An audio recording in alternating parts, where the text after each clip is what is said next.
O conflito israelo-palestino é um dos confrontos mais incompreendidos da história moderna, em grande parte porque tanto israelenses quanto palestinos vivem dentro de suas próprias narrativas. Ambos os lados se veem como indígenas da terra, mas é aí que a semelhança termina. Para os israelenses, é a história de um povo exilado retornando à sua terra natal e controlando seu próprio destino. Para os palestinos, é a história de forasteiros tomando sua terra, deslocamento, apagamento e uma ocupação contínua. Então, qual é a verdadeira história do conflito israelo-palestino? Judeus e muçulmanos viveram nessa pequena faixa de terra por milênios. Mas o conflito israelo-palestino moderno tem suas raízes no final do século XIX, quando a região chamada Palestina era uma pequena província dentro do grande Império Otomano. Durante séculos, judeus migraram para cá realizando o antigo desejo pela terra bíblica de Israel.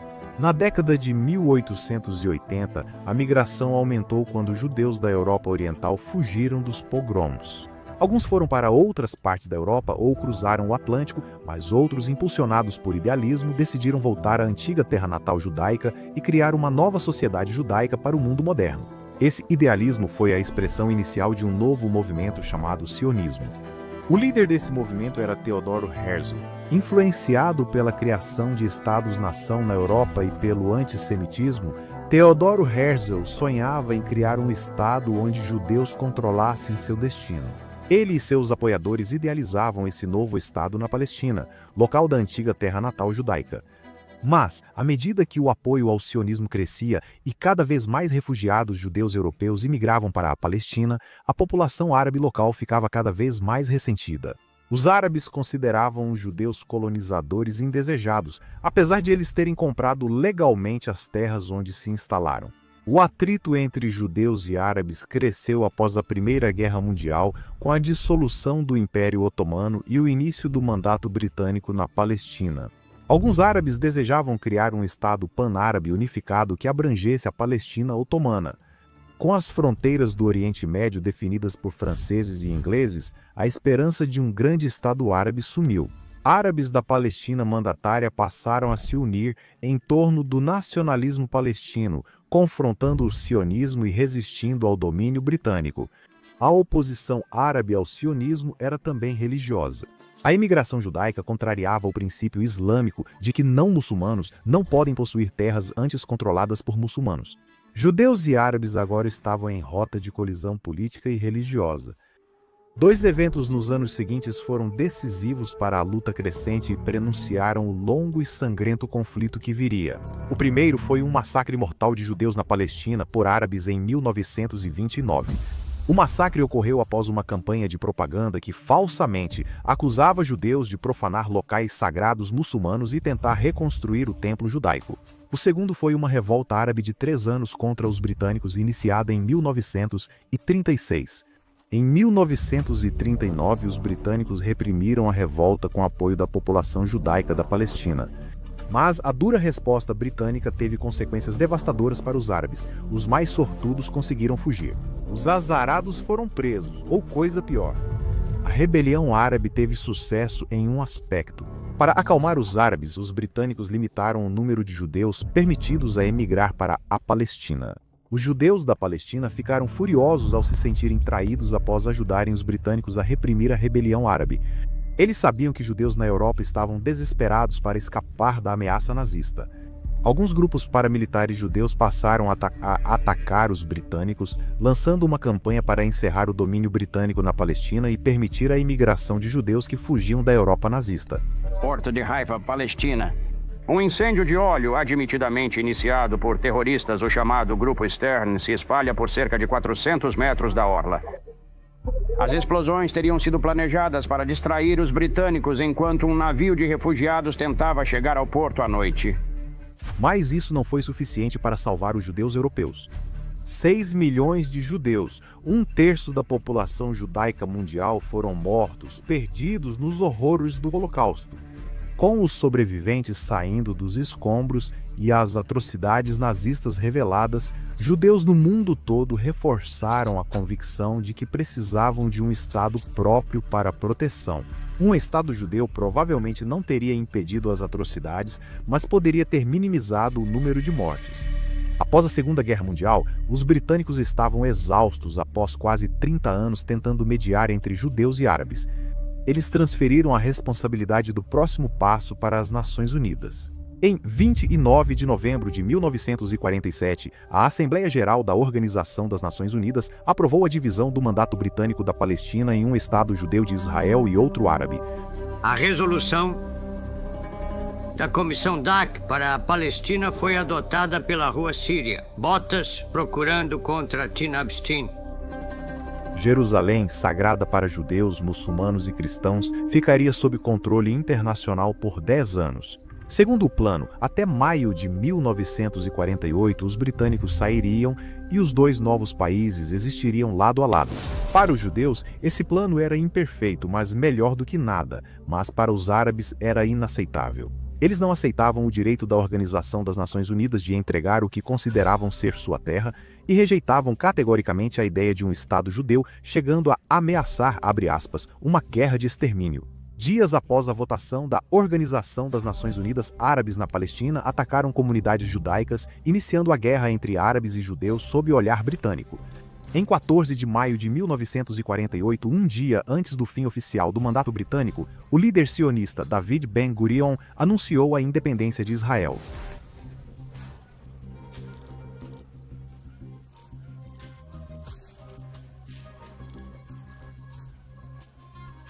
Em menos de 24 horas, exércitos árabes de 5 países invadiram, esperando sobrepujar a força militar do novo Estado judeu e conquistar a terra.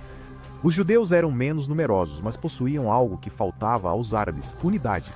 Após um ano de combates, o Estado judeu repeliu os exércitos árabes e estabeleceu uma trégua frágil. Ao final das hostilidades, 1% da população judaica de Israel estava em túmulos. O número de fatalidades árabes, incluindo palestinos, era desconhecido, mas alguns líderes palestinos afirmaram que chegou a 12 mil pessoas. Ainda assim, a Guerra de Independência de Israel foi uma grande vitória para o pequeno Estado judeu.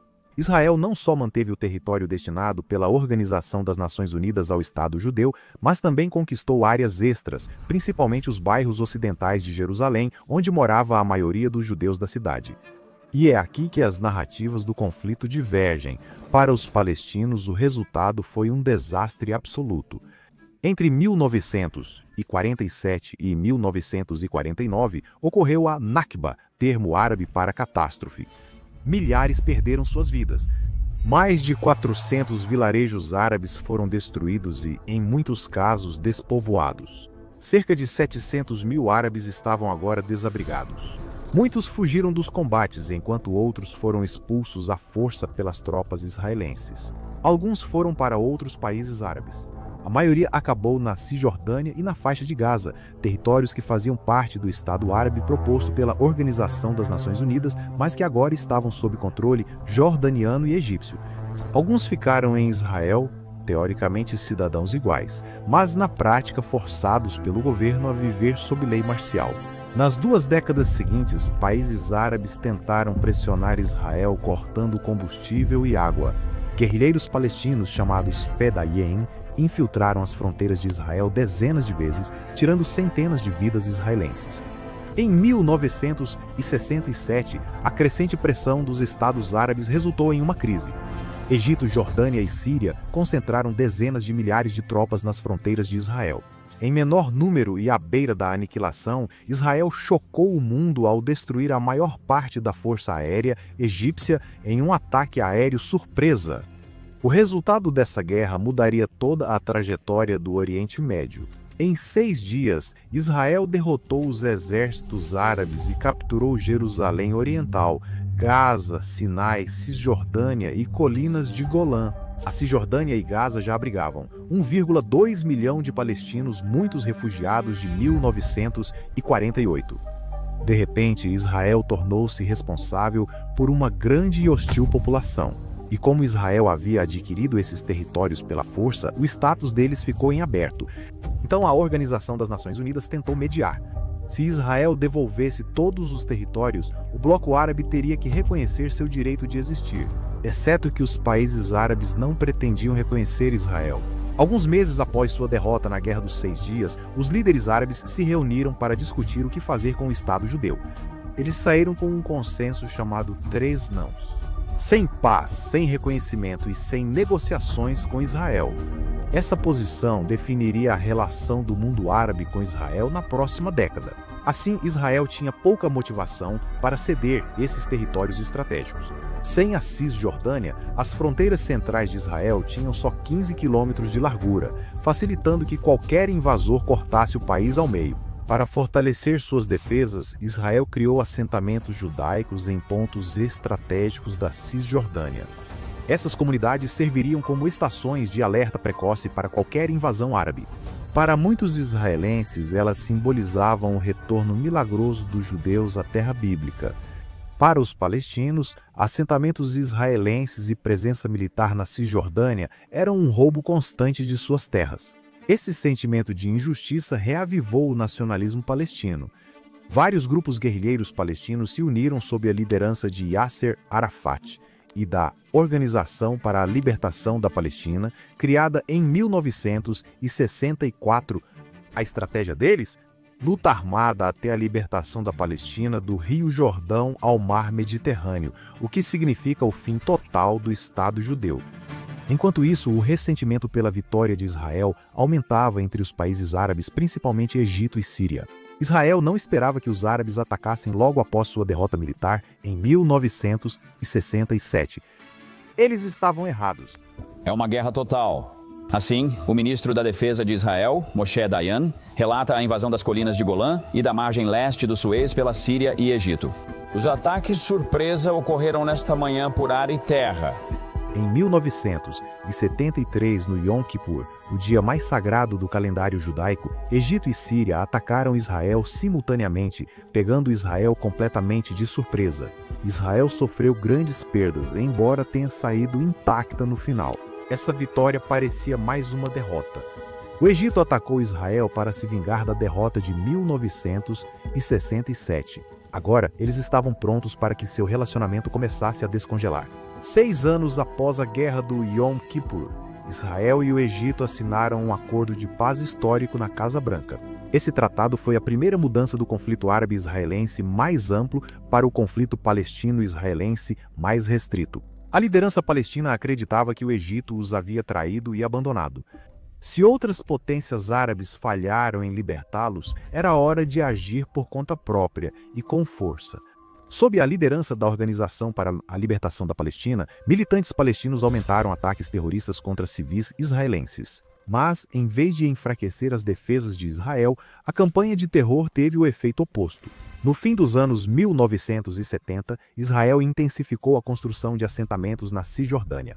Essas comunidades serviram para isolar vilarejos palestinos e dificultar o traçado de fronteiras contínuas ao redor do território palestino, tornando ainda mais improvável a perspectiva de um Estado palestino.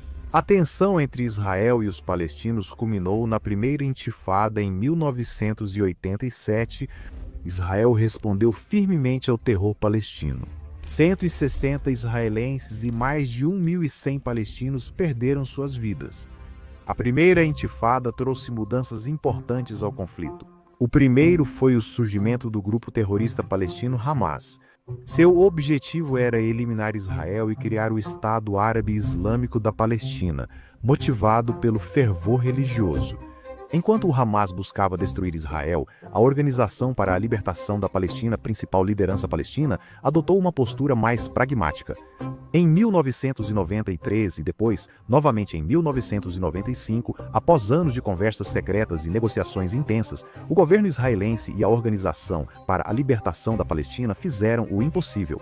Eles assinaram os Acordos de Oslo, reconhecendo-se mutuamente e estabelecendo um roteiro para um acordo de paz permanente. Pela primeira vez desde a fundação de Israel, uma liderança palestina reconheceu oficialmente sua existência. Como passo inicial para a autonomia palestina, os Acordos de Oslo criaram a Autoridade Palestina, Israel e a Autoridade Palestina dividiram a Cisjordânia em 3 seções, com a Autoridade Palestina tendo controle total da seção majoritariamente árabe. Enquanto isso, Jordânia e Israel assinaram um acordo de paz em 1994, resolvendo suas diferenças. Após quase 50 anos de conflito, a paz entre israelenses, palestinos e vizinhos parecia perigosamente próxima. Mas os acordos de Oslo não solucionaram tudo. Os palestinos pressionaram Israel a concordar com o chamado direito de retorno para os refugiados palestinos deslocados em 1948. A questão dos refugiados era uma ferida aberta para os palestinos há décadas. Eles acreditavam que, de acordo com o direito internacional, Israel era obrigado a permitir que os refugiados de 1948 retornassem às suas antigas casas dentro de Israel. Esse direito também valia para seus descendentes, que no início dos anos 90 eram mais de 3 milhões. Israel rejeitou a posição. Eles viam a exigência do direito de retorno como uma tentativa de enfraquecer Israel como Estado judaico. Na época, Israel tinha cerca de 4,5 milhões de judeus e 1 milhão de árabes. Se a população árabe quadruplicasse, a identidade de Israel como Estado judaico estaria em risco. Ambos os lados concordaram em se reunir nos próximos 5 anos para resolver questões como refugiados, Jerusalém e assentamentos na Cisjordânia. Mas o processo de negociação de Oslo foi ameaçado por extremistas de ambos os lados. O Hamas lançou uma campanha de terror para matar e mutilar civis israelenses, prejudicando a confiança dos israelenses de que os palestinos queriam ou conseguiam promover a paz. E muitos israelenses de direita se opuseram a Oslo porque sentiam que isso significava entregar terras sagradas judaicas. Extremistas incitaram seus seguidores até um estado de frenesi, culminando no assassinato do primeiro-ministro de Israel por um extremista judeu. O processo de paz rapidamente ficou por um fio. Em uma tentativa final antes de deixar o cargo, o presidente Bill Clinton convidou israelenses e palestinos para uma cúpula de paz no verão de 2012. Após várias rodadas de negociações, Israel aceitou um Estado palestino desmilitarizado com toda a faixa de Gaza, 95% da Cisjordânia e trocas de terras israelenses. Mas o líder palestino Yasser Arafat rejeitou isso sem apresentar contraproposta, e os dois lados não chegaram a acordo sobre direito de retorno ou divisão de Jerusalém. Esses dois impasses e a recusa de Yasser Arafat em aceitar a proposta israelense travaram as negociações. A esperança de Oslo agora era um fracasso. Os 5 anos seguintes foram marcados por um derramamento de sangue devastador, quando os palestinos iniciaram uma segunda revolta. Aproximadamente 1.000 israelenses, principalmente civis, foram mortos em ataques terroristas a ônibus, restaurantes e lojas. Israel retaliou com operações antiterroristas letais, resultando em até 4.000 mortes de palestinos. Outros também foram feridos e presos. A segunda intifada mudou profundamente a realidade de israelenses e palestinos. A esquerda israelense tinha sido uma das maiores defensoras da paz com os palestinos. Agora estavam desiludidos e politicamente enfraquecidos. Os palestinos encaravam um futuro sombrio. Para conter a ameaça letal de terror vinda da Cisjordânia, Israel começou a erguer uma barreira de segurança. A barreira funcionou, mas também tornou a vida extremamente difícil para muitos palestinos comuns, que às vezes eram obrigados a esperar horas para cruzar para Israel, onde tinham empregos e familiares. Às vezes eram totalmente impedidos de entrar em Israel. A solução de 2 estados já foi popular. Agora, poucos acreditavam que isso era possível. Mas, enquanto Israel estava determinado a manter o controle da Cisjordânia, a atitude do governo em relação à faixa de Gaza havia mudado. Que possamos sempre nos agarrar a Netzarim e Kfar Darom. A acidez mutável no país, na região e no mundo me obrigou a uma avaliação diferente e a mudar de posição. Cerca de 9.000 colonos israelenses viviam na faixa de Gaza entre cerca de 1,4 milhão de palestinos. O alto custo para proteger os colonos e as ações militares de Israel foram amplamente criticados no exterior. Então, em 2005, em uma decisão que dividiu o país, Israel desmantelou completamente os assentamentos judaicos e retirou os colonos judeus e o exército israelense da faixa de Gaza. Mas entregar Gaza aos palestinos não foi tão simples quanto parecia. Gaza ainda depende da movimentação de mercadorias através de passagens de fronteira rigidamente controladas tanto pelo Egito quanto por Israel. e os palestinos não conseguiam chegar a um acordo entre si sobre quem ficaria no comando. O Hamas venceu as eleições legislativas palestinas em 2006, mas conflitos com o Fatah impediram o governo até o Hamas tomar à força a faixa em 2007. Nos 16 anos seguintes, o Hamas intensificou os ataques, lançando mais de 20 mil foguetes contra comunidades israelenses, acionando alertas de ataque aéreo e forçando israelenses a buscarem abrigos. O grupo usou seus recursos para construir uma extensa rede de túneis a grande profundidade, permitindo movimentar combatentes e foguetes fora do alcance da vigilância israelense. As tentativas de Israel de conter a agressão do Hamas por meio de ataques aéreos e incursões terrestres ocasionais resultaram apenas em sucessos temporários. O controle do Hamas sobre a faixa de Gaza era firme, enquanto isso as tensões persistiam na Cisjordânia. Embora a barreira de segurança tenha reduzido o terrorismo em Israel, civis israelenses na Cisjordânia não tiveram o mesmo benefício. Após a Segunda Intifada, centenas de israelenses foram feridos ou mortos em ataques terroristas. Para os palestinos, esses ataques terroristas valeram a pena. A autoridade palestina deu pagamentos vitalícios às famílias de militantes, incentivando ataques a israelenses. Em resposta, o governo de Israel buscou seu próprio interesse em consolidar o controle sobre a Cisjordânia, construindo e expandindo assentamentos judaicos. Eles ignoraram organismos internacionais que viam os assentamentos como ilegais. Israel discordou. Os palestinos também sofreram ameaças crescentes de extremistas judeus de direita responsáveis por agressões. Enquanto israelenses e palestinos mantinham um status quo desconfortável, com guerras, ataques terroristas e assentamentos, a relação de Israel com o mundo árabe mais amplo melhorava. Em 2020, Israel assinou os Acordos de Abraão com 4 estados árabes. Até mesmo a Arábia Saudita parecia estar prestes a aderir. Mas eventos estavam prestes a acontecer que abalariam Israel e, de fato, todo o Oriente Médio. Logo após o nascer do sol, em 7 de outubro de 2023, milhares de militantes do Hamas, seguidos por civis palestinos de Gaza, romperam a cerca da fronteira e surpreenderam Israel com um ataque brutal e planejado. O dia acabou sendo o mais sangrento da história judaica desde o Holocausto. Mais de 1.100 israelenses, a grande maioria deles civis, foram assassinados. Mais vidas israelenses foram perdidas em poucas horas do que em todos os 5 anos da Segunda Intifada. Combatentes do Hamas dominaram comunidades israelenses na fronteira com Gaza, atacando casas em ação violenta. Atacaram participantes de um festival à noite, matando muitos que tentavam escapar. Militantes invadiram bases militares seguras, matando soldados e prejudicando a capacidade do exército de responder à ofensiva. No centro do plano de ataque, operativos do Hamas levaram 250 reféns entre mulheres, crianças e idosos para Gaza.